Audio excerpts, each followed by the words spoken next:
Y como todos los jueves, como siempre, Orlando Goncalves, nuestro consultor político de los jueves. Invito a que lo sigan porque de verdad que no tienen desperdicio sus videocolumnas. Las pueden encontrar a través de sus redes sociales, Instagram o Goncalves Consultor, en X o Twitter @Orlando Goncal, también en TikTok es @Orlando Goncal. Tiene una página web, Orlando Goncalves con S al final.net, orlandogoncalves.net.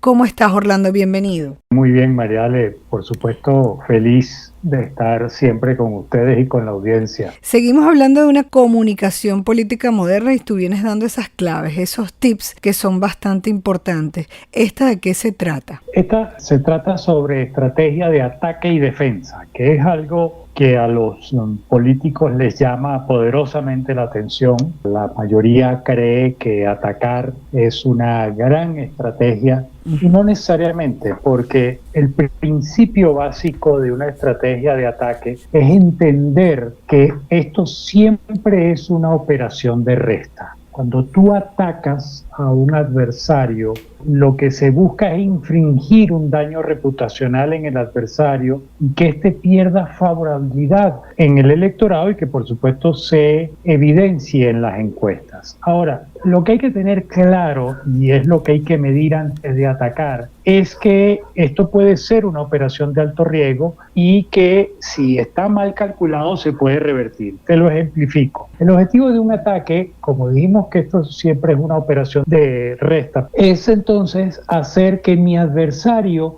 pierda más puntos de lo que yo voy a perder por el ataque. Entonces, si el ataque es lo suficientemente fuerte porque tengo los elementos, tengo las pruebas, el atacado va a perder 7 u 8 puntos en las encuestas y yo pierdo 1 o 2 producto de ese ataque.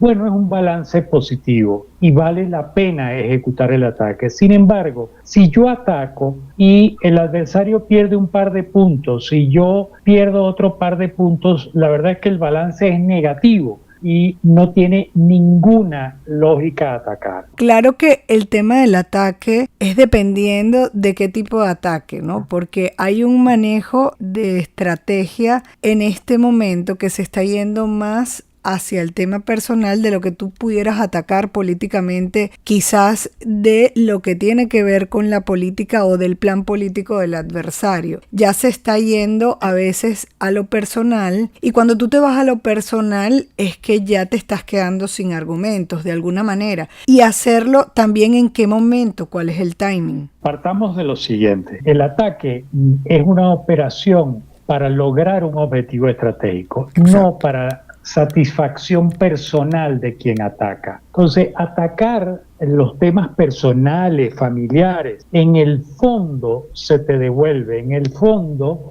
eso no genera un gran impacto en el electorado que haga que tu adversario disminuya mucho. Sin embargo, sí te afecta a ti porque tomes el ataque personal del adversario. Te pongo un ejemplo. Me sucedió en una campaña que la teníamos perdida. La teníamos perdida porque nuestro adversario gastaba 5 veces lo que nosotros estábamos gastando.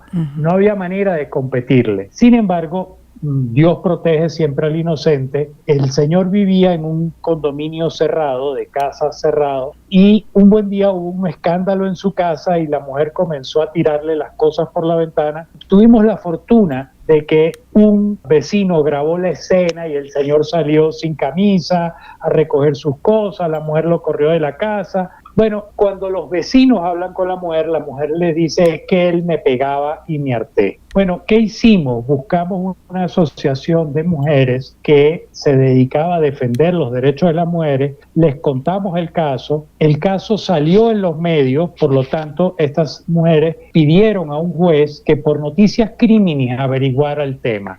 Y entonces nosotros lo que hicimos fue facilitar las herramientas para que esta asociación de mujeres pudiera denunciar el tema y llevarlo a la justicia. Claro, pero fue una manera de llevarlo bastante inteligente, porque ese tipo de ataques normalmente el mensajero, el que ataca, no debe ser el candidato directamente. El candidato siempre habla bonito, siempre hace propuestas, ¿no?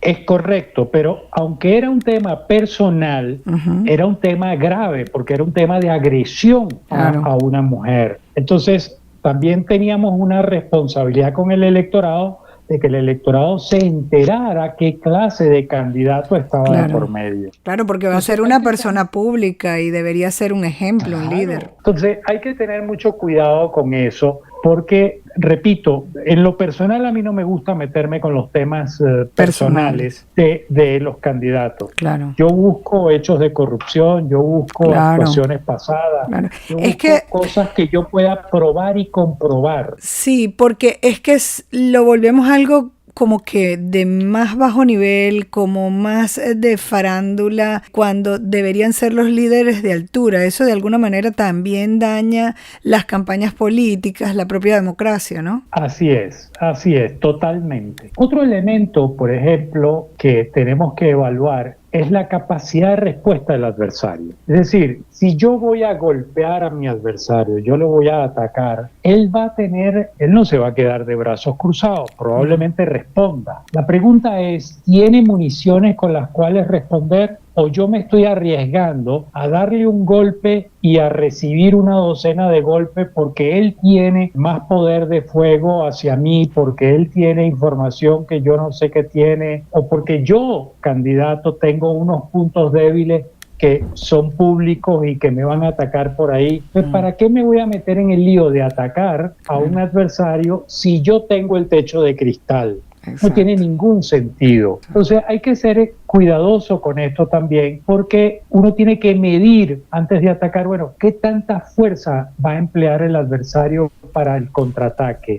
¿Qué tanta munición puede tener? Si eso no está claro, no tiene sentido atacar, porque es una operación muy arriesgada. Y luego, los ataques más certeros, los ataques más efectivos, son aquellos donde uno tiene en la mano información veraz, argumentos, hechos confirmados, sustento, uno tiene testimonios de personas, le dan credibilidad al ataque. Entonces, no se puede improvisar un ataque a ver qué pasa, a ver qué sucede. Eso no tiene ningún sentido, porque de nueva vuelta eso puede terminar volteándose y puede terminar saliendo algo absolutamente contrario a nosotros. Ahora, en términos generales, ¿a ti te parece que en esta situación en la que está la política y la democracia en particular, todo el mundo tiene temas personales? O sea, utilizar estos argumentos o estos elementos para introducirlos en la estrategia, ¿le hacen, como dice nuestra sección, aporte a la política? Para nada, para nada. Lo que hacen es debilitarla, lo que hacen es maltratar la democracia, rebajar el debate a unos niveles absolutamente inaceptables. Esto no favorece a nadie. Más en esta era hiperpolarizada, donde la sociedad cada día pareciera dividirse más, donde las noticias falsas se propagan más rápido que una pandemia. Y esto, aunado a las consecuencias de los riesgos cuando hay mal uso de las herramientas de la inteligencia artificial, es peligrosísimo entrar en esto.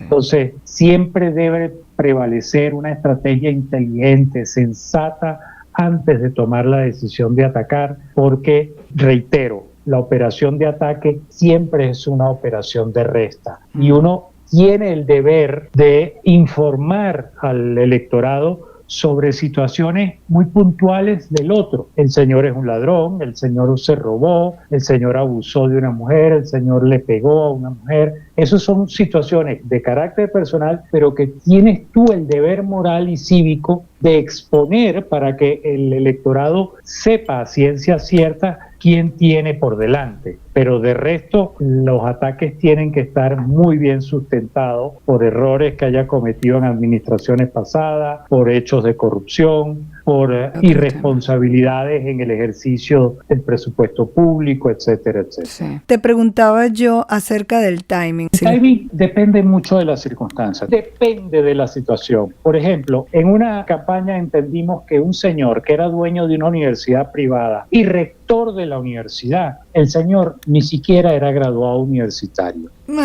y firmaba los títulos profesionales era una desgracia todo aquello. Bueno, nosotros armamos el expediente y esperamos hasta que la ley no permitiera cambio de candidato de los partidos. Y al día siguiente que venció ese plazo, nosotros lanzamos esta bomba, pero con todo, a través de todos los medios, a través de todas las redes, y además montamos una segunda campaña que fue los jóvenes quejándose, bueno, entonces mi título profesional no vale, es chimbo, está firmado por alguien que no tenía la autoridad para firmar, etcétera, etcétera, y despedazamos al pobre hombre, pero el partido que lo había postulado ya no podía cambiar porque se había cerrado el lapso para cambios, por lo tanto ganamos una elección de manera muy suave porque no tuvimos competencia literalmente. Imagínate. Entonces, el timing depende mucho de las circunstancias, de la situación. Claro. Una cosa que sí hay que entender es el esperar al día antes de la elección para lanzar